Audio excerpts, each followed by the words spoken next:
त्यो गठबन्धनको सरकार जुन बनेको छ त्यो बन्दैदेखि नै उद्देश्य नियत खराब बोकेर नि आएको। दर्शकवृन्द नमस्कार, डाफे टिभीमा स्वागत छ। म करुणा। आज मसँग सांस्कृतिक संस्थान तथा राष्ट्रिय जनसांस्कृतिक महासंघ नेपालका अध्यक्ष प्रेमनाथ अधिकारी हुनुहुन्छ। आउनुस् मलाई स्वागत गरौँ। स्वागत छ सर डाफे टिभीमा। धन्यवाद करुणाजी। हजुर सर, तपाईँ राष्ट्रिय जनसांस्कृतिक महासंघ नेपालको अध्यक्ष तथा सांस्कृतिक संस्थानको अध्यक्ष हुनुहुन्छ। यो संस्थानको मुख्य उद्देश्य सांस्कृतिक जागरण गराउनु। आफू अध्यक्ष भएर यो मोटिभ अचिभ गर्न कतिको सफल भयो जस्तो लाग्छ? धन्यवाद करुणाजी प्रश्नको लागि। तपाईले मलाई सोध्नुभएको प्रश्न अनुसार वास्तवमा सांस्कृतिक जागरण र नेपालको संस्कृति संरक्षण, संवर्धन, प्रवर्धन र संस्कृति सम्बन्धी जे जस्तो नेपालमा हाम्रा विभिन्न जात जातिहरूदेखि लिएर हाम्रो बहुजाति भएको मुलुक भएको हुँदाखेरि यहाँ विभिन्न जात जातिका आफ्ना संस्कृतिहरू छन्। त्यसको संरक्षण गर्नु, त्यसको संवर्धन गर्नु र विकास गर्नु हाम्रो अहम कर्तव्य हुन्छ। र हरेक देशको गीत सङ्गीतसँग सम्बन्धित उसको आफ्नो संस्कृति हुन्छ। संस्कृति भन्नाले एकदम ठुलो क्षेत्र ओगट्छ। तर सांस्कृतिक संस्थानले चाहिँ खास गरिकन हाम्रा परम्परागत रहेका जे जस्तो लोक संस्कृति छ, लोक नृत्यहरू छन्, लोक नाट्यहरू छन् र वाद्यवादनहरू छन्, तिनीहरूको बारेमा चाहिँ अध्ययन गर्छ, अनुसन्धान गर्छ र त्यसको संरक्षण गर्छ र प्रवर्धन गर्ने काम गर्छ। पर्फर्मेन्सको क्षेत्रमा यसले विशेष ध्यान दिन्छ। 2016 सालमा स्थापना भएको तत्कालीन नाचघर अहिले सांस्कृतिक संस्थान ऐन अन्तर्गत 29 सालमा सुरु भएर अहिले सांस्कृतिक संस्थान ब्राकेटमा राष्ट्रिय नाचघर नामले हामी अहिले पनि त्यहाँ चाहिँ चिन्न सक्छौँ। र यसको खास काम भनेको चाहिँ संस्कृतिसँग सम्बन्धित विभिन्न जात जातिहरूका आफ्ना लोक संस्कृतिहरूको संरक्षण गर्नु र समाजलाई त्यसको बारेमा जानकारी गराउनु, प्रस्तुति गर्नु यसको मूल उद्देश्य हो र त्यसअनुसार हामी काम गरिराखेको अवस्था छ। र अहिले तपाईले अर्को राष्ट्रिय जनसांस्कृतिक महासंघ भन्नुभयो। यो राष्ट्रिय जनसांस्कृतिक महासंघ भनेको चाहिँ हाम्रो नेपाल कम्युनिस्ट पार्टी, एकीकृत मार्क्सवादी लेनिनवादी नेकपा एमाले जसलाई हामी भन्ने गर्छौँ, नेकपा एमालेको जनसङ्गठनमा यो संस्कृतिसँग सम्बन्धित संस्कृति हेर्ने एउटा राष्ट्रिय जनसांस्कृतिक महासंघ हो। र यो राष्ट्रिय जनसांस्कृतिक महासंघले चाहिँ जनताका गीतहरूको, जनताको चाहिँ जुन हामी अलिकति वामपन्थीसँग सम्बन्धित भएको हुँदाखेरि जनताका गीतहरू गाएर जनतालाई चाहिँ राजनीतिक रूपमा सुसूचित गराउने काम चाहिँ यो संस्थामा आबद्ध मानिसहरूले गर्छन्। भन्नुको मतलब राजनीति सहितको सांस्कृतिक कर्मी चाहिँ राष्ट्रिय जनसांस्कृतिक महासंघमा रहेका हुन्छन्। तर राष्ट्रिय नाचघर चाहिँ सरकारी भएको हुँदाखेरि त्यहाँ नन कम्युनिस्टहरू हैन, वामपन्थी विचारभन्दा बाहिरका मानिसहरू पनि, बाहिरका गीत सङ्गीतहरू जुन चाहिँ प्रगतिशील गीत भनेर भनियो यता नेकपा एमालेसँग सम्बन्धित राष्ट्रिय जनसांस्कृतिक महासंघको चाहिँ, तर राष्ट्रिय नाचघरमा चाहिँ राष्ट्रिय गानहरू भए विभिन्न जात जातिहरूको संस्कृति जगेर्ना गर्ने यो क्षेत्रको पाटो पर्यो। त्यसैले एकापट्टि सरकारी नेपाल सरकारको सांस्कृतिक संस्थान हो भने राष्ट्रिय जनसांस्कृतिक महासंघ चाहिँ एउटा पार्टीको मात्रै यो जनसङ्गठन हो। र यी सबैको काम चाहिँ के हो त भन्दा समग्र रूपमा नेपालको संस्कृतिकै जगेर्ना गर्नु, संस्कृति नै संरक्षण गर्नु, सांस्कृतिक रूपमा नै सुसूचित गराउनु, जनतालाई गीत, नाटक, नृत्यको माध्यमद्वारा उनीहरूलाई जस्तो कुनै पनि विषयमा जानकारी गराउनु, मनोरञ्जन गराउनु नै यी दुईटै संस्थाहरूका उद्देश्य हुन्। तर त्यसमध्ये एउटा सरकारी हो, एउटा प्राइभेट हो, मतलब पार्टीको मात्रै हो। समग्रमा संस्कृति क्षेत्रका यी दुईटै क्षेत्रहरू हुन्। हजुर, गीत संस्कृतिले देशको राजनीतिक परिस्थितिलाई दर्शकमाझ दर्शाउन कतिको सहयोग पुर्याउँछ होला? मानव सभ्यतामा प्रस्तुतिका विभिन्न प्रकारका चाहिँ क्षेत्र छन्। त्यसमध्ये कुनै भाषणको माध्यमद्वारा समूहलाई जानकारी गराइन्छ, कुनै बैठकको माध्यमद्वारा कतिपय आफ्ना कुराहरू राख्न सकिन्छ, कतिपय कुराहरू कविताको माध्यमद्वारा आफ्ना भनाइहरू राख्न सकिन्छ, कतिपय साहित्य लेखनको तर्फबाट पनि भनाइहरू राख्न सकिन्छ र लयबद्ध तरिकाले शब्दहरूलाई मिलाएर ल्याएको र जसलाई चाहिँ सङ्गीत र वाद्यवादन सहितको संयुक्त रूपमा लय मिलाएर चाहिँ गाउनेलाई चाहिँ गीत भनिन्छ। र यी सबै कुराहरू चाहिँ के हुन् त भन्दाखेरि आफ्ना भनाइहरू राख्ने र समाजलाई चाहिँ कुराहरू राख्नको लागि प्रस्ट्याउनको लागि सजिलो माध्यमहरू हुन् यिनीहरू। त्यसैले गीत सङ्गीतले समाजको लागि समाजलाई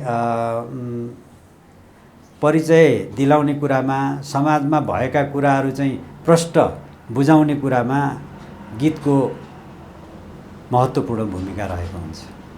हजुर, आगामी निर्वाचनलाई मध्यनजर गर्ने हो भने 5 दलीय सरकारलाई हराउन एमाले जस्तो ठुलो पार्टीले कस्तो तयारी गर्नुपर्ने होला?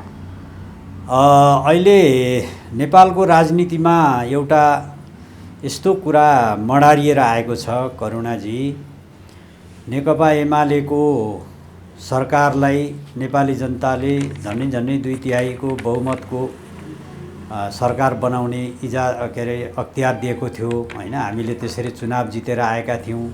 हामीले सरकार पूर्ण सरकार वामपन्थीहरूको पूर्ण सरकार बनाएका थियौँ।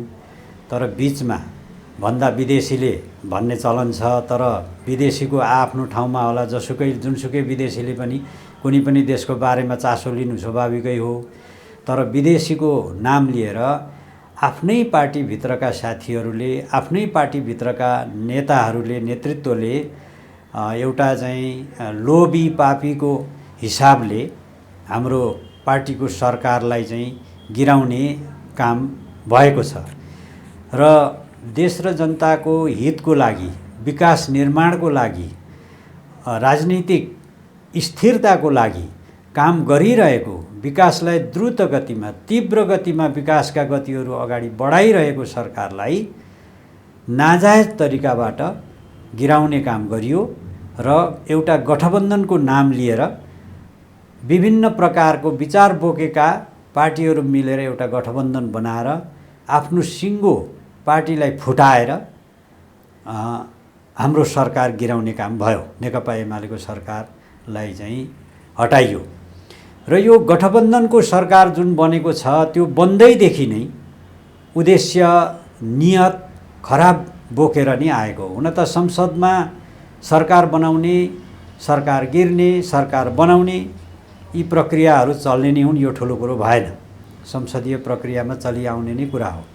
तर बहुमतको सरकारलाई नियतै बस कुनै कारण बिना गिराइदिएर गठबन्धन बनाउनु चाहिँ नेपाली जनताको, नेपाली राजनीतिमा, नेपाल देशको विकासमा ठुलो एउटा बाधाको रूपमा हामीले लिएका छौँ। नेकपा एमालेका हामी कार्यकर्ताहरूले लिएका छौँ।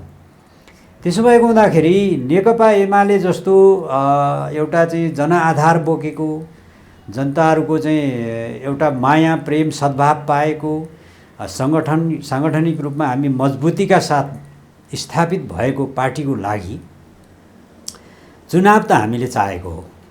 चुनाव हामीले बिचमा हामीलाई अप्ठ्यारो पार्ने स्थिति भएको हुँदाखेरि बिचैमा पनि हामीले मध्यावधि चुनावको माग गरेका हौँ।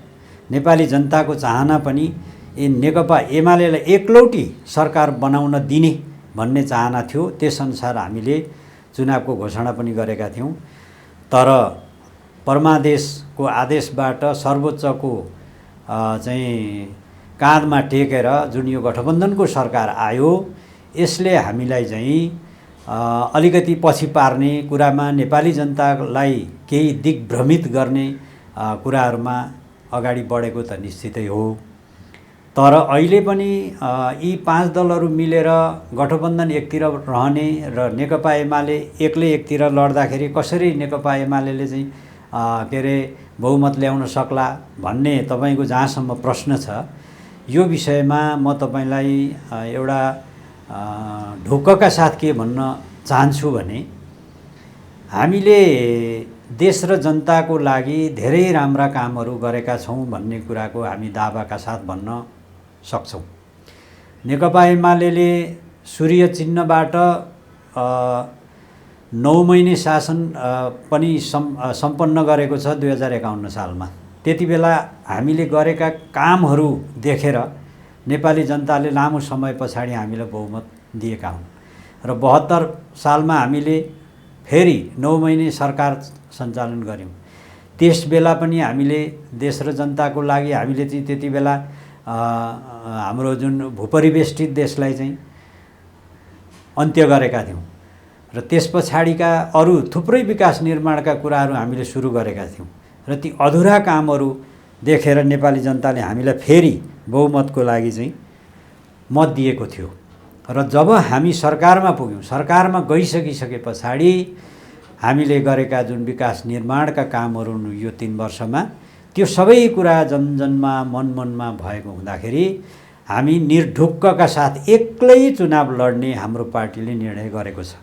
यद्यपि यसमा कुनै अब विचार नमिल्ने भए पनि कुनै त्यस्तै खालको अरू नै विचार बोकेका पार्टीहरूले पनि होइन हामी पनि यसमा तपाईहरुसँगै आउँछौँ भन्ने खालको कुरा हो भने हाम्रो पार्टीले भोलिका दिनमा सहकार्य गरेर जान सक्ने ढोका त खुल्लै छ, त्यो पनि हुन सक्छ। तर हालसम्मको अवस्थामा हामी एक्लै नै चुनावमा जानेछौँ। नेकपा एमाले एक्लै चुनाव गर्नेछ र एमालेको हारको अवस्था हुँदैन। तर अहिलेको स्थिति हेर्ने हो भने त सत्ता गठबन्धनले नेकपा एमालेलाई सिद्ध्याउने जस्तो विचार देखिन्छ, सुनिन्छ।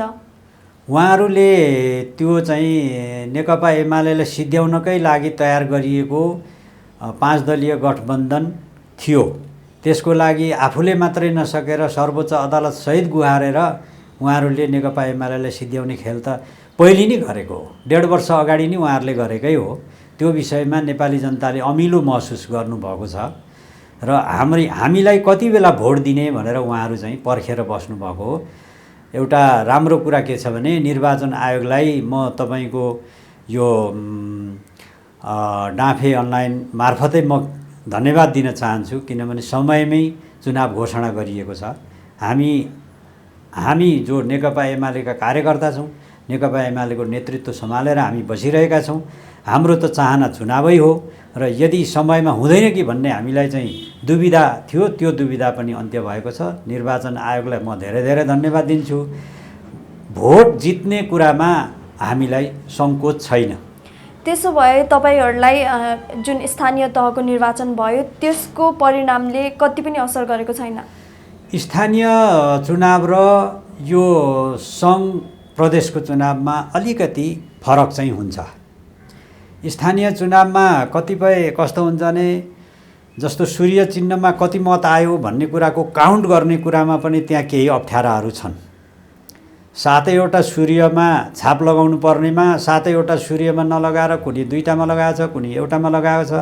त्यसलाई कसरी काउन्ट गर्ने भन्ने विषयदेखि लिएर यो विभिन्न कुराहरू समस्याका रूपमा रहन्छन् स्थानीय चुनावमा र व्यक्ति विशेषमा स्थानीय चुनावमा जान्छ। वार्डको सदस्य, वडा सदस्य आफूलाई मन परेको हुन्छ, तर माथिका अरू मन नपरेको छ भने माथिकोलाई दिँदैन, वार्डकोलाई दिन्छ।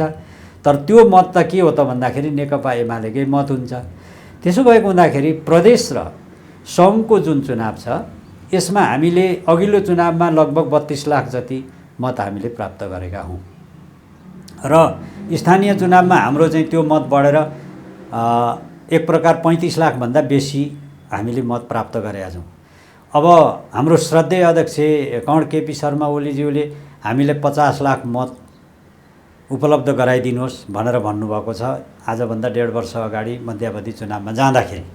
र नेपाली जनताहरूको हामीप्रतिको माया मोह र जुन खालको चाहिँ एउटा चुनावी माहौल बनिसकेको थियो त्यो स्थितिले गर्दा हाम्रो लक्ष्य 50 लाख हो। हामी 50 लाख मत प्राप्त गर्ने लक्ष्यका साथ चाहिँ अहिले हामी कार्यकर्ताहरू अगाडि बढेका छौँ। हामी सांस्कृतिक कर्मीहरू त्यसै अनुसार त्यही आधारमा हामी अगाडि बढेका छौँ। उच्च मनोबलका साथ हामी तयारी गरिरहेछौँ भनेपछि हामीलाई स्थानीयले एउटा थोरै बाटो देखाउने काम चाहिँ गर्न सक्छ। स्थानीयको मत एकातिर छ भने त्यसभन्दा अझ फरक चाहिँ कुरा के हुन्छ भने माथिको मत त्योभन्दा धेरै छ हामीसँग। त्यसो भएको हुँदाखेरि हाम्रो स्थायी समितिको बैठक हिजो सम्पन्न भएको छ। स्थायी समितिको बैठकमा सबै प्रदेशका चाहिँ संयोजकहरू इन्चार्जहरूले त्यो बैठकमा चाहिँ प्रस्तुत गर्नुभएको छ, नेता कमरेडहरूले। त हिजोको बैठकको हाम्रो चाहिँ निर्णय के आइसकेको छ त भन्दा निष्कर्ष के आइरहेछ भने हामी 6वटै प्रदेशबाट चाहिँ सबै सूर्य ध्वजा जितेर आउँछौँ। 7वटा प्रदेश खालि एउटा गण्डकी प्रदेशको चाहिँ थोरै मूल्याङ्कन गर्न बाँकी छ भन्ने खालको हाम्रो चाहिँ मूल्याङ्कन आएको छ। एउटा कुरा करुणाजी, तपाईलाई म यो डाँफे अनलाइन टिभी मार्फत एउटा के जानकारी गराउँछु भने हामी नेकपा एमाले भनेको सङ्गठनमा बलियो पार्टी हो। यो पार्टी जति नै क्षति पुर्याउन खोजे पनि यो पार्टीको क्षति हुँदैन भन्ने कुराको प्रमाण चाहिँ हामीसँग साङ्गठनिक क्षमता बलियो छ। हामी लेलिनवादी सङ्गठनात्मक सिद्धान्तलाई अँगालेर आएका हामी कार्यकर्ताहरू, नेताहरू, नेतृत्वमा पुग्नुभएका नेताहरू हामी जो छौँ, हामी इमान्दारिताका साथ साङ्गठनिक प्रतिबद्धतामा रहेका हुन्छौँ। हाम्रो सङ्गठनका बैठकहरू बसिरहन्छन्, मिटिङहरू हुन्छन्, छलफल हुन्छन्, बहस हुन्छन्, रिपोर्टिङ हुन्छ र त्यहाँ रिपोर्टिङ हाम्रो यथार्थ हुन्छ। हाम्रो चाहिँ हचुवा पाराले हामीले मूल्याङ्कन गरेका हुँदैनौँ।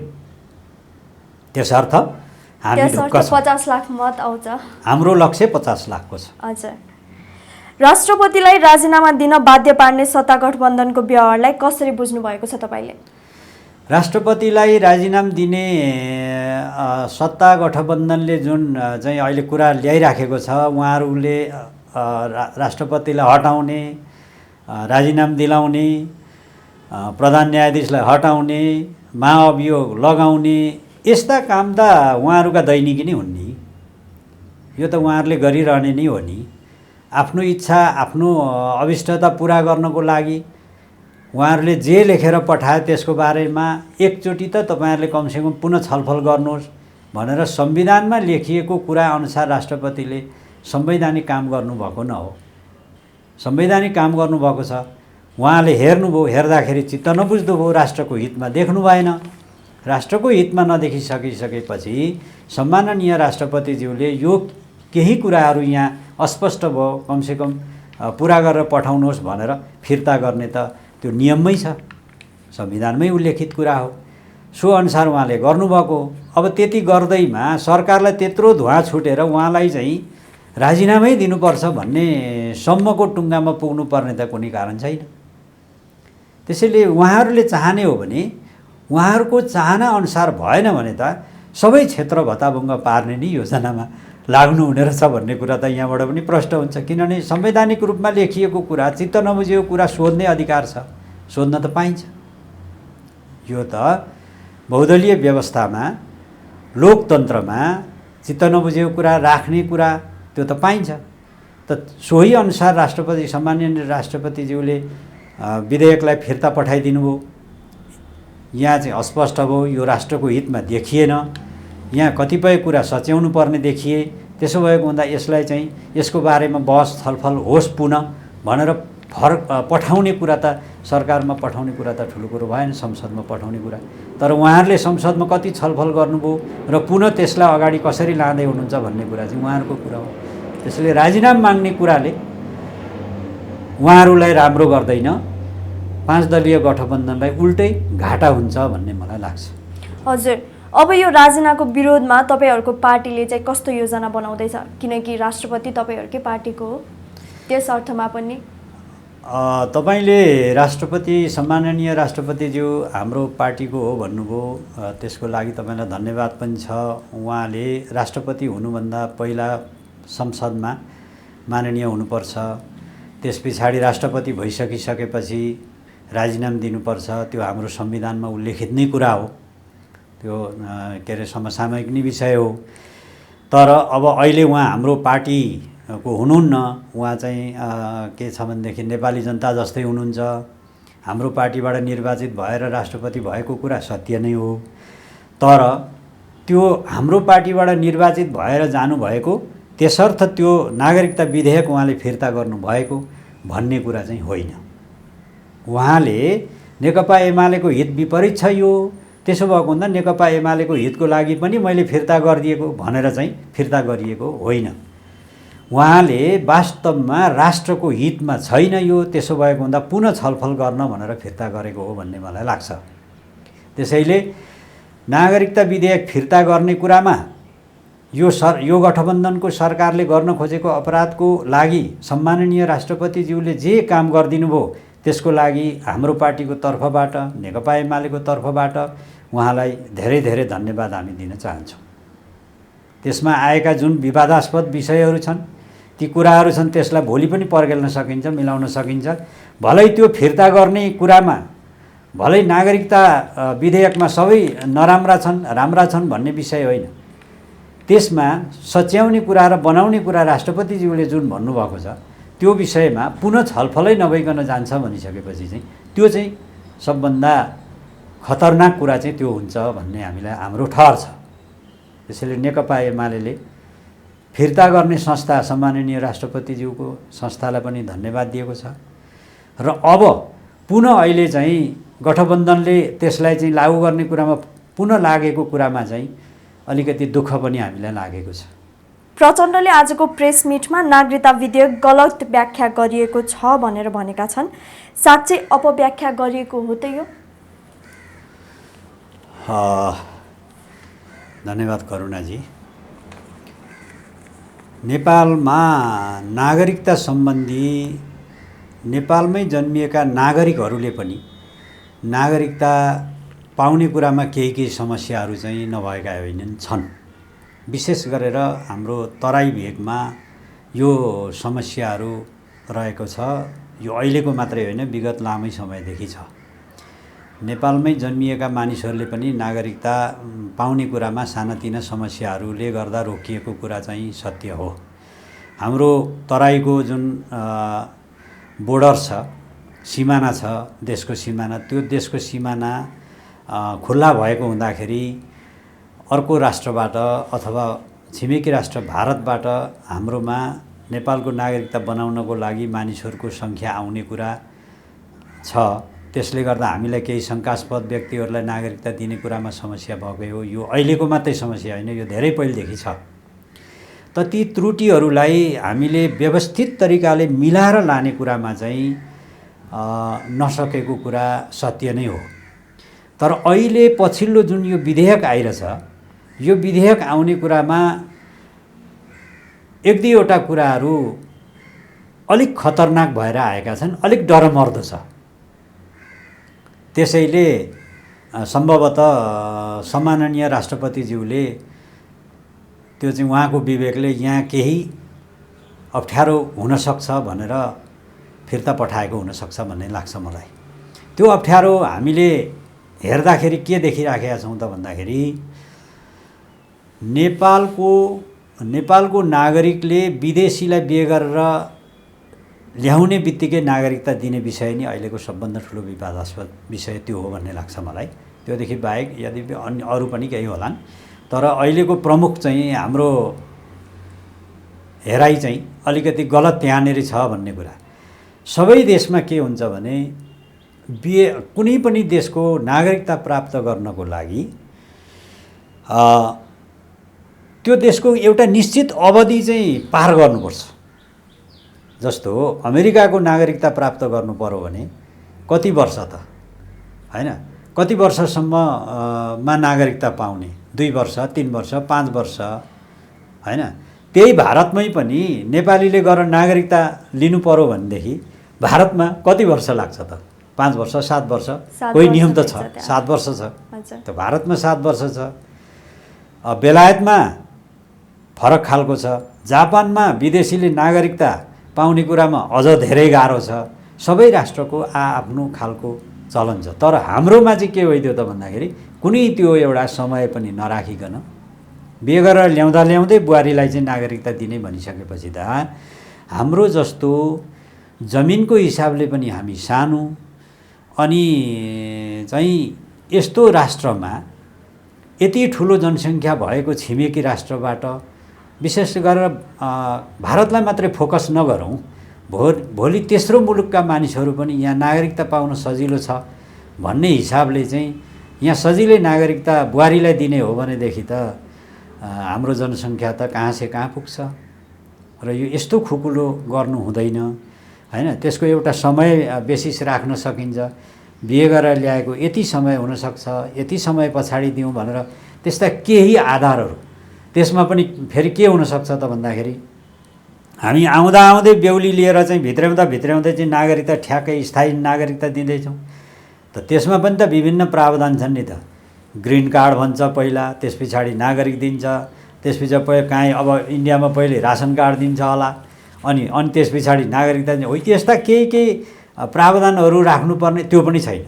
हाम्रो त आउँदै दिने भन्ने कुरा यो कतिसम्म चाहिँ हामी एकदमै सिधै यो विधेयकले के बुझिन्छ भने सिधै इन्डियाबाट अथवा चाहिँ पाकिस्तानबाट या चाहिँ तेस्रो मुलुकबाट तपाईँहरू नेपाल आउनुहोस् भन्ने यसले अर्थ लगाउँछ।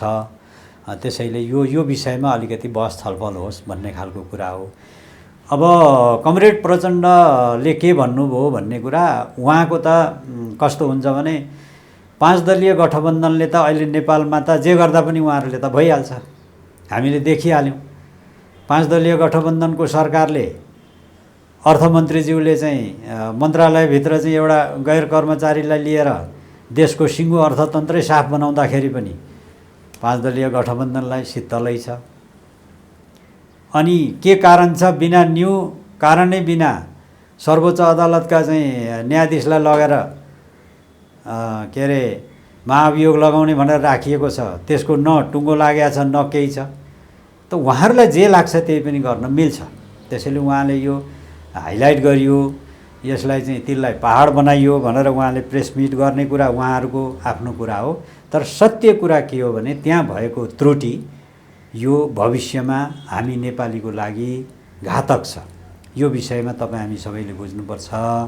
त्यसैले यस्तो विषयमा नागरिकता दिने जस्तो विषयमा यस्तो सजिलो ढङ्गले एउटा सानो राजनीतिक अभिष्टता पुरा गर्नको लागि मत प्राप्त गर्न सकिन्छ भनेर जनमत चाहिँ सस्तो पपुलारिटीका लागि हामीले यति सजिलो जानु हुँदैन भन्ने कुरा हो। हामी नेकपा एमालेको नेतृत्वको चाहिँ भनाइ त्यो हो। अहिलेको 5 दलीय सरकारले जित्यो भने यो गठबन्धन 5 वर्ष टिक्छ होला र? उहाँहरूलाई अहिले चुनावमा जान त रमाइलै भएको छ। तपाईँलाई म एउटा चाहिँ रमाइलो कुरा भन्न चाहन्छु। स्थानीय चुनावमा पनि उहाँहरू चाहिँ गठबन्धनै भएर जानुभयो। त स्थानीय चुनावमा जब परिणाम आयो, परिणाम आइसकेपछि उहाँहरूको चाहिँ त्यो गठबन्धनभित्रको खटपट र त्यो भित्रको झगडा त हामी सबै नेपाली जनताले त देख्यौँ नि। त्यसबाट के गर्यो त भन्दाखेरि नेपाली काङ्ग्रेसले अरूलाई पछारिदियो। नेपाली काङ्ग्रेसले धेरै जितेर गए, अरू पार्टीका कम जितेर आए। त्यति बेलै उहाँहरूको चाहिँ झगडा सुरु भयो। फेरि त्यो झगडा कसो गरेर अब यो त लेनदेनमा आधारित सरकार भएको हुँदा सानोतिनो लेनदेनको कारोबार भयो होला, फेरि मिल्न आउनु भइरहेछ। अब जितेर जाने बित्तिकै पक्कै पनि नेपाली काङ्ग्रेसले त धेरै सिटमा चाहिँ दावा गर्ने भयो। नेपाली काङ्ग्रेसले जितेर भोलि चाहिँ उसैको मात्रै गठबन्धनबाट अहिले चुनाव चिन्ह लिएर गएर जितेर जाने, अनि भोलि उसको मात्रैले बहुमत पुग्यो भने त दीर्घकालीन हुने कुरै भएन। त्यसैले यो जोडजाडको विषय, जोडजाड गरेर अगाडि बढेको विषय त्यस्तो राम्रोसँग टिकेर जाँदैन। यो कुरा नेपाली जनताले बुझेको हुँदाखेरि एक छाप सूर्य चिन्हमा यसचोटि भोट हाल्नुहुन्छ नेपाली जनताले।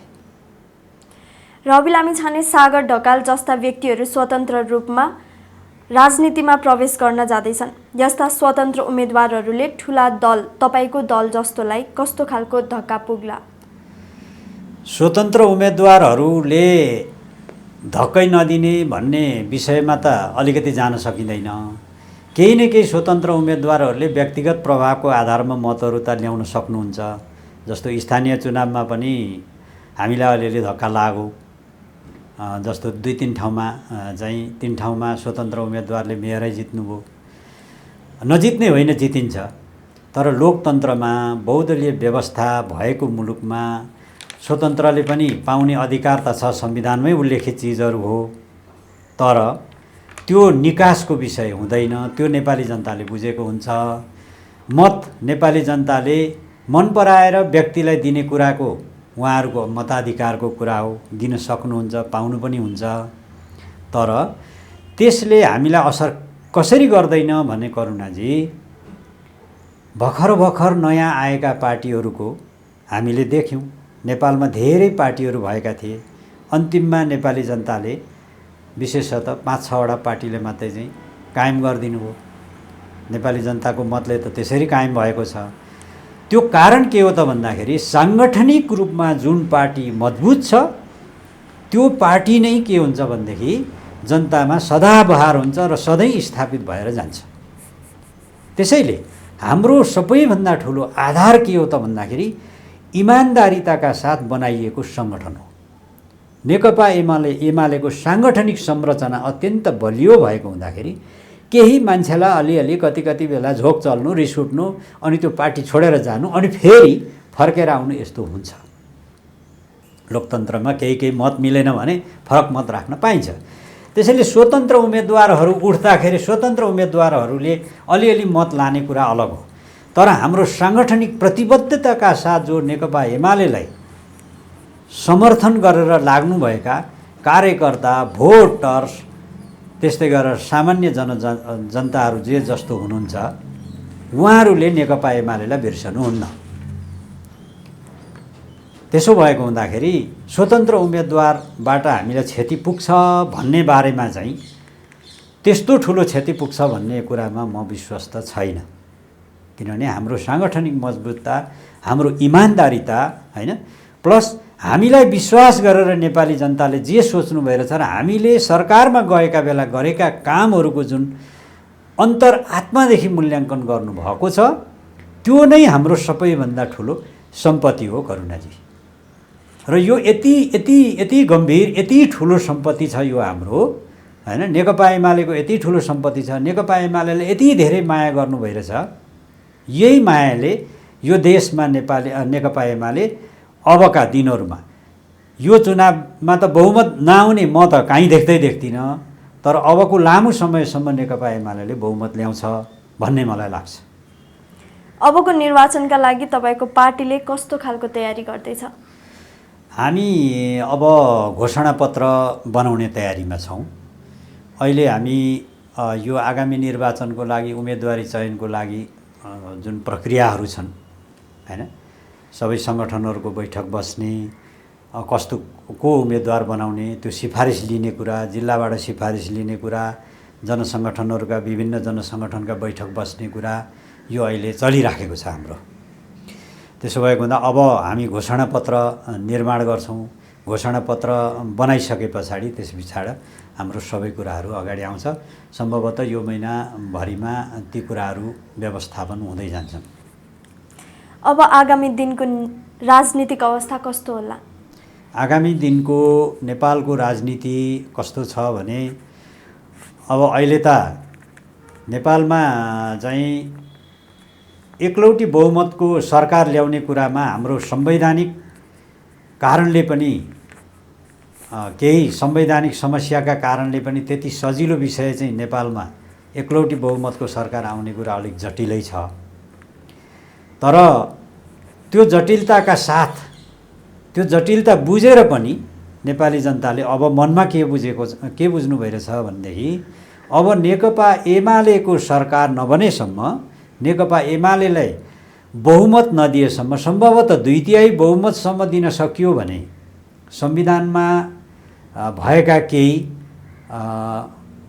अलिकति नमिल्ने शब्दावलीहरूलाई पनि चेन्ज गर्नसम्मको अधिकार दिनेसम्मको सम्भावना म देख्छु।